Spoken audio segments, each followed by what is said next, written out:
Коучинг еще раз нужен для того, чтобы можно было создать вот эту вот большую картину своей жизни, для того, чтобы определить точку А и точку Б, то есть где я нахожусь сегодня и где я хочу находиться завтра. Вот. Определяет, как туда пройти вообще, как можно туда двинуться, что нужно взять с собой. И как из этой точки А в точку Б двигаться наиболее эффективным способом, как эффективно туда добраться. Вот. И как правило для этого используется, для того чтобы создать вот эту большую картину своей жизни, то есть самый первый шаг, который лучше всего сделать, это определить свое предназначение и свою миссию. То есть это самые высокие смысловые уровни нашей жизни, на которые, к сожалению, многие люди не обращают внимания. То есть они некий последний этап. Да? Люди концентрируются на сиюминутном получении удовольствия. Да? Вот я хочу там купить машину, купить квартиру, там, съездить в отпуск, еще куда-то. Вот. И если спросить человека, а зачем вообще тебе это нужно, да, он скажет, ну как, ну вот потому что я тогда буду радоваться, я буду доволен, да, то есть у меня будет хорошее настроение, я смогу побывать там-то, там-то и там-то. Вот. И если долго задавать вопрос, как бы, а зачем тебе ехать туда, а зачем тебе работать в этой компании, зачем тебе эта должность, зачем тебе столько денег, зачем тебе это и это, в конечном счете мы придем к тому, что все хотят счастья в этом мире, да, то есть все придет к тому, что я хочу просто быть счастливым. Вот. А почему бы не начать с этого вопроса на самом старте?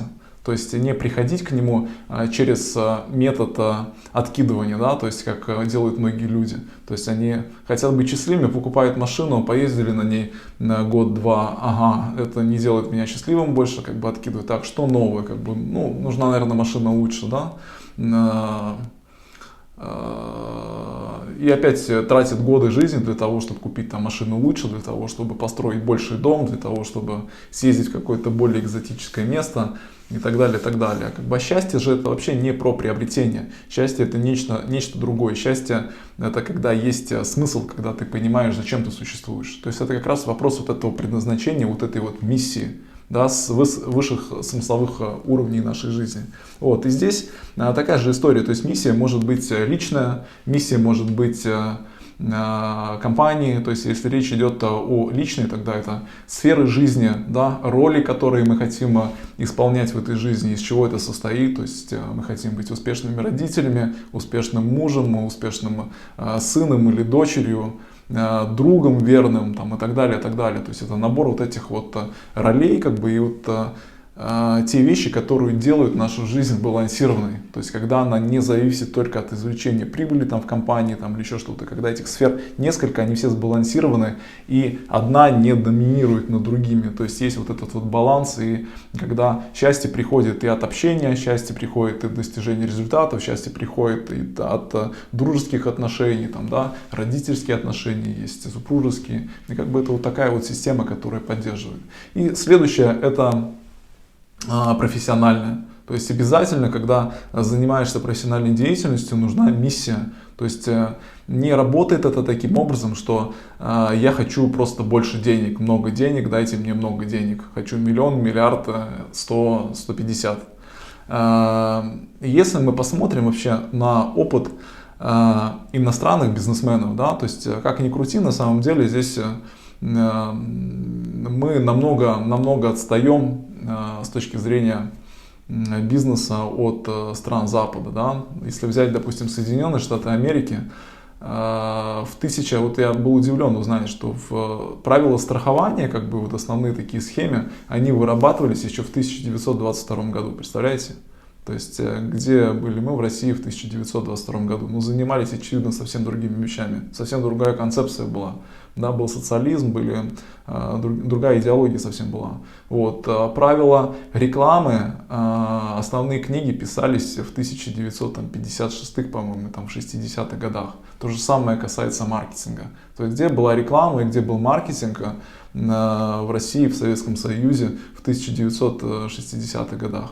Ну, понятно, да? Вот. И здесь смысл в том, что на самом деле не всегда эффективно изобретать вот это вот колесо для того, чтобы куда-то поехать. Да? Может просто брать то, что уже есть, и использовать это намного быстрее, намного эффективнее. Вот. И нам стоит посмотреть на то, что как бы уже реализовано, какая самая лучшая практика вообще в бизнесе, в достижении результатов она есть. Если мы посмотрим вот так вот глубоко в историю, есть достаточно большое количество литературы на эту тему, да, то есть очень много ученых исследовали вообще, что такое успешная компания, что отличает компанию обычную как бы от необычной, от суперуспешной, да, какие компании строятся на 10 лет, какие компании существуют по 50 лет, и что их отличает, какой набор функций. Я думаю, что я сделаю на эту тему пару обзоров, выберу несколько книжек и расскажу об этом подробнее, но пока просто вывод из всего этого. Вывод прост. Нужно концентрироваться на том, что ты умеешь делать лучше всего. То есть должна быть миссия, должна быть какая-то суперспособность, отличительная черта. То есть должен быть какой-то некий продукт или сервис, да, который ты можешь сделать лучше всего. Да, и вот эта вот задача, когда выстраивается вот вокруг, вот эта миссия выстраивается вокруг этого продукта, вокруг этого канала, когда изучается целевая аудитория, когда простраивается канал, когда делается обучение, когда выстраивается вся эта система, вот тогда и образуется успешный бизнес, который может расти в 2, 3, 4, 5, 10 раз и генерировать вот эти вот супер прибыли. А подход, как бы, то есть я хочу там срубить там, 1, 2, 3, 10, как бы он недолгосрочный. Один раз это как рулетка, может повести, может не повести. Даже точнее так, в любом случае это вопрос времени, когда мы проиграем, потому что выигрывает всегда казино. И здесь такая же история. Вопросы инвестирования, как бы, они не долгосрочные. Гораздо более долгосрочно это вкладываться в одну какую-то тему, выбрать ее, да, то есть в соответствии со своей природой, со своей миссией, со своим предназначением и развивать ее. И если туда вкладывать все силы, то мы увидим через 3, 5, 10 лет, что таких, как мы, их немного. Да, и мы конкурируем там буквально там с несколькими, может быть, людьми, компаниями, да, то есть потому что мы вот именно фокусируемся на узкой нише, вот, и мы так хорошо делаем как бы свою работу, как никто не может ее делать. Вот, и тогда как бы приходят вот эти вот переключатели, возможность расти в геометрической прогрессии. Вот. И здесь интересно также, вот касаясь, да, западных коллег, допустим, недавно я прочитал исследование Стэнфордского университета, что больше 50% вообще SEO крупных компаний на Западе, в Америке, они используют внешние советы. То есть это коучинг и консультирование для того, чтобы достигать цели, для того, чтобы ставить и достигать цели и задач. И вопрос тогда простой, почему они, зачем они это делают? Потому что им нечем заняться? Нет же. Вопрос в том, что это просто эффективно. Это быстро и эффективно. В бизнесе всегда имеет большое значение не только идея, которая отличает успешного бизнесмена от неуспешного, это напрямую о коучинге, но также время. Потому что какая бы классная идея ни была, да, то есть если ты будешь вторым, третьим, то ты не добьешься успеха. Важно быть первым, важно успевать, важно двигаться в авангарде, важно быть эффективным.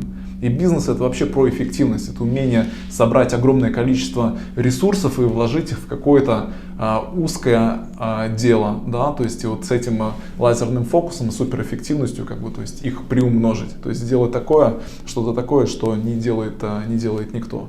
Вот. И самый простой способ, как бы, то есть это воспользоваться работающей бизнес-схемой, как раз вот этим вот коучинговым подходом. Да, то есть разрабатывать стратегию, планировать, находить вот эти новые прорывные идеи, прорабатывать ниши, там, такие как ваш канал, ваш клиент, целевая аудитория, вот, команда, мотивация, то есть и много-много вещей, из которых состоит в конечном итоге успех в бизнесе, как бы их нужно прорабатывать.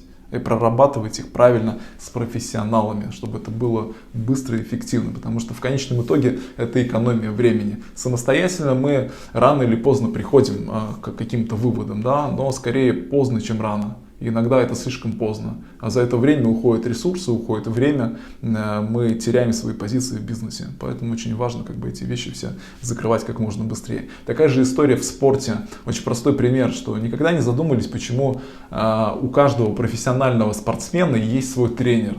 Даже несмотря на то, что профессиональный спортсмен, ну, зачастую они сами могут быть тренерами, да, они по 20-30 лет в спорте могут быть, да, с самого детства. И тем не менее у них есть тренер, который определяет их индивидуальные особенности, который может в соответствии с этими индивидуальными особенностями простроить выигрышный план игры и выигрышную программу тренировок, которая в конечном итоге приведет к тому результату, который необходим.